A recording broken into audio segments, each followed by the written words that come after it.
Jesus diz: quero que tenhais vida e vida em abundância. Eu acho isso genial. Quero que tenhais vida e vida em abundância. Quero que tenhais vida, já se tem. Basta viva ou vivo estar. Mas a frase mais marcante não é qualquer vida, não é mini vida, subvida, banal vida, vida de miserabilidade, de dolo, apenas exclusivamente aquilo que machuca. Quero que tenhais vida e vida em abundância. Você sabe o que é abundância? Abundância não é exagero, não é desperdício. Abundância não é de modo algum o luxo descartável. Abundância é suficiência. Abundância é suficiência. Uma das coisas mais marcantes é lembrarmos que para que a vida seja melhor, e será, nós temos de ser capazes de partilha para que a vida ela tenha a marca da suficiência, suficiência de afetos, suficiência de condições materiais, suficiência de dignidade, suficiência. Digo de novo, abundância de modo algum é exagero, é descarte, é aquilo que sobra à toa. Uma vida abundante é aquela na qual não haja carência de alternativa. Se você e eu tivermos uma carência de alimento, de abrigo, de cuidado de saúde, de afeto, a abundância é exatamente quando há suficiência. Pessoas que têm mais idade como eu, talvez se lembrem do que eu vou dizer agora. Nosso país, nos 50 anos mais recentes, ele teve uma progressão econômica inédita no tempo anterior. Nós tivemos, nos 50 anos mais recentes, uma mudança significativa em termos de condições econômicas. Claro que estamos vivenciando um momento muito difícil, em que há, sim, uma carência forte, uma miserabilidade em várias circunstâncias. Ainda assim, nós ainda guardamos o fato de sermos uma das 15 maiores economias do planeta. Mas eu quero lembrar que há meio século a gente estava começando esse tipo de escalada. Quando eu era menino em Londrina, por exemplo, a gente não tinha tanto dinheiro circulando e nem tantas condições. Mesmo eu sendo filho de bancário com professora, raramente se ia comer fora. Quando a gente ia receber presente, por exemplo, a gente recebia presente 2 vezes ao ano. No aniversário da gente e no aniversário de Jesus. O que levou muita gente a ter um afeto imenso por Jesus. Eu que nasci no dia 5 de março, eu ganhava um presente em março e eu tinha que cuidar direitinho dele, porque outro só em dezembro. Então, se quebrasse o caminhãozinho, eu tinha que arrumar a rodinha, eu tinha que acertar. Atenção, eu não vivia uma circunstância de penúria, mas não havia tanta circulação. Quando eu era menino, pouca gente tinha carro na família. Era um tio que tinha carro. E a gente, inclusive, saía aos domingos para fazer uma coisa que era dar uma volta. Hoje a gente detesta o trânsito, mas existia uma época em que a gente entrava todo mundo dentro do carro, 8, 9 crianças. Não existia cinto de segurança. Alguns no Fusca iam lá atrás, naquela parte aberta do banco de trás, em que estranhamente se negava a lei da física, que dizia que 2 corpos não ocupam o mesmo lugar.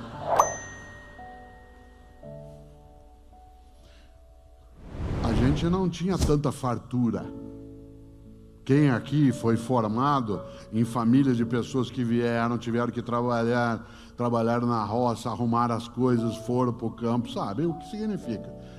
Hoje, mesmo pessoas com uma condição econômica menor são capazes de ter mais bens, menos do que precisariam, mas mais do que já se teve. Por exemplo, vários de nós, quando crianças, repito, não era uma família que não tivesse recursos, a gente tinha um sapato ou 2, tinha uma calça ou 2. Nesse sentido, não havia a ideia de abundância como excesso.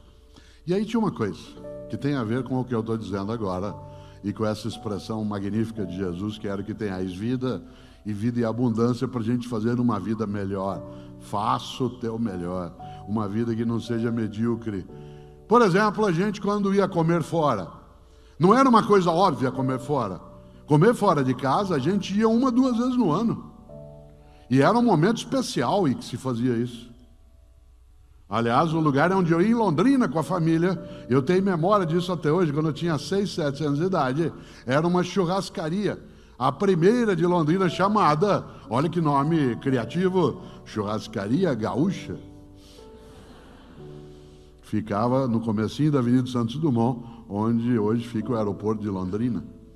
Churrascaria Gaúcha. A primeira vez que eu vi espeto corrido foi em Maringá, num posto de gasolina que existe até hoje, chamado Fim da Picada.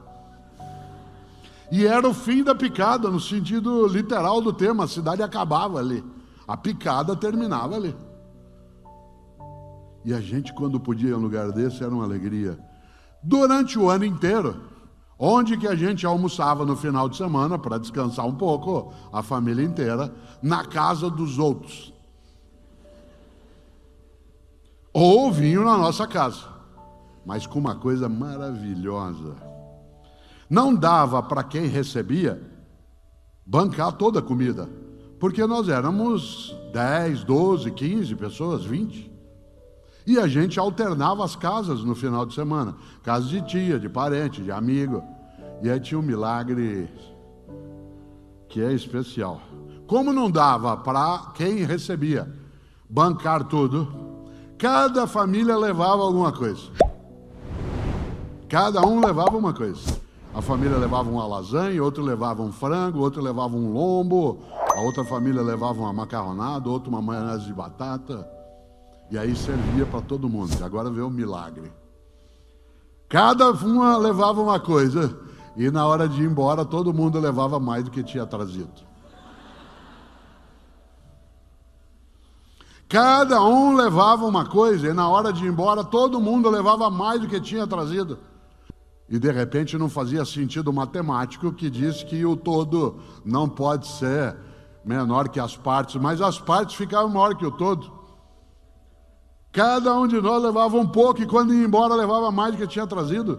Porque cada um de nós, cada família levava para casa uma matula, um farnel, uma marmita. Tinha um milagre aí, que é esse que Jesus propôs. O que há por trás disso é uma coisa chamada partilha.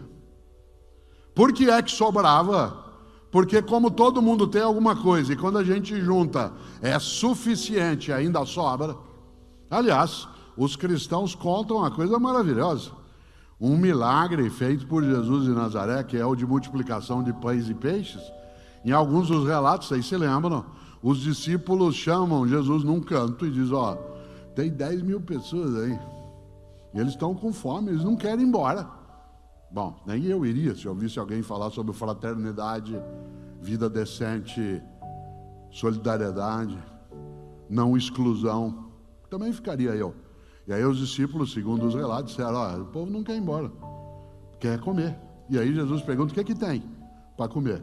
Ah, tem aí alguns pães e alguns peixes. O que é que eles falaram? O que é que nós podemos fazer? Ele disse, vocês vão, entrem, recolhem o que tem na multidão e distribuam. Diz o relato que não só todo mundo comeu, como sobrou. Cesto de pão e de peixe. Qual é o milagre?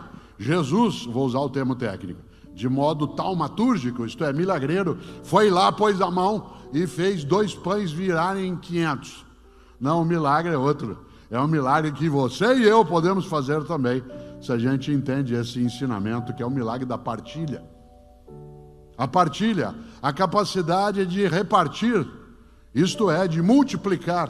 Porque quando você divide, você diminui, mas quando você multiplica, você faz crescer. Nós temos que substituir paulatinamente uma vida dividida por uma vida multiplicada. Não é fácil, não é ausência de conflito, porque nós não queremos na vida a paz dos cemitérios, onde não há paz, o que há é impossibilidade de discordância. Claro que nós não queremos uma vida na qual inexista conflito, porque isso é uma impossibilidade. O que nós queremos é uma vida na qual inexista confronto. Conflito é divergência de postura, de convicção, de percepção. Confronto é a busca de anular a outra pessoa. E se a gente achar que a vida devia ser melhor, e será, nós temos de prestar atenção em várias frases. Uma delas é essa de Jesus de Nazaré, que tem uma beleza maravilhosa dentro de uma ideia. Vou dizer de novo: quero que tenhais vida e vida em abundância. Mas se você notou, olha que beleza, a frase está no plural.